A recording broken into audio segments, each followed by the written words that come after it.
அஸ்ஸலாமு அலைக்கும். Welcome back to Raihana kitchen. எல்லாரும் எப்படி இருக்கீங்க? நல்லா இருக்கீங்களா? இங்கே நாங்கள் எல்லாருமே நல்லா இருக்கோம் அல்ஹம்துலில்லாஹ். ஒரு 4-3 டேஸ்க்கு முன்னாடி மீஷோவில் நான் ஒரு புட்டு மேக்கர் வாங்கியிருந்தேன். அதோட அன்பாக்சிங் அண்ட் ரிவ்யூ தான் பார்க்க போகிறோம். இந்த புட்டு மேக்கர் ஆர்டர் பண்ணிவிட்டு எப்போ வரும், அதை எப்போ நம்ம ஓப்பன் பண்ணி பார்க்க போகிறோம்னு சொல்லி ரொம்ப ஆர்வமாக வெயிட் பண்ணிகிட்டே இருந்தேன். ஒரு வழியாக வந்துருச்சு. இப்போ ஓப்பன் பண்ணி பார்த்தாச்சு.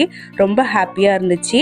இந்த ரேட்டுக்கு ரொம்பவே வர்த்தபிளாக இருந்துச்சு. நல்ல ஸ்ட்ராங்காக இருந்துச்சு. நல்ல அந்த சில்வர் பார்த்தீங்கன்னா சூப்பராக இருந்துச்சு குவாலிட்டி. இந்த புட்டு மேக்கரோட ரேட்டு ஸ்க்ரீனில் கொடுத்துருக்கேன், பார்த்துக்கோங்க. அடுத்தடுத்து நம்ம சேனல்ல இந்த புட்டு மேக்கர்ல நிறைய விதமான புட்டு மேக் பண்ணி வீடியோவா போடலான்னு இருக்கேன். இந்த புட்டு மேக்கர்ல ஒரு சின்ன குறை கூட சொல்ல முடியாது. ரேட்டுக்கு ஏற்ற மாதிரி நல்ல குவாலிட்டியா இருந்துச்சு. புட்டு செஞ்சு பார்த்தோம், அதுவுமே சூப்பரா வந்துச்சு. புட்டு செஞ்ச வீடியோவும் லாஸ்ட்ல கொடுத்துருக்கிறேன், ஸ்கிப் பண்ணாம பாருங்க. இதுக்கு தேவையான டூல்ஸ் எல்லாமே அது கூடவே கொடுத்துருப்பாங்க. நம்ம ஈஸியா எடுத்து ஃபிட் பண்ணிக்கலாம். அதை நான் வீடியோலயே காட்டியிருக்கிறேன், பார்த்துக்கோங்க. இந்த புட்டு மேக்கர் வாங்கலாமா வேணாமான்னு ஒரு சின்ன கன்ஃபியூஸ் இருந்துச்சு. ரொம்ப நாளா யோசனை பண்ணிக்கிட்டு அப்படியே விட்டுட்டேன்.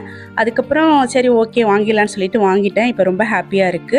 ஏன் வாங்கலாமா வேணாமான்னு யோசனை பண்ண அப்படின்னு பார்த்தீங்கன்னா, புட்டு நம்ம அடிக்கடி செய்ய மாட்டோம் இல்லையா? ஏதாச்சும் ஒரு டைம்ல தான் செய்வோம். அதே நம்ம இட்லி சட்டிலேயே வேக வச்சிருவோம். இது எதுக்கு வேஸ்ட் தான் அப்படிங்கிற மாதிரி தான் நினைச்சேன். இதுல புட்டு வேக வைக்கும் போது அந்த ஷேப் நீளமா கிடைக்குது பாத்தீங்களா? அது பார்க்கறதுக்கே ரொம்ப அழகா இருக்கு.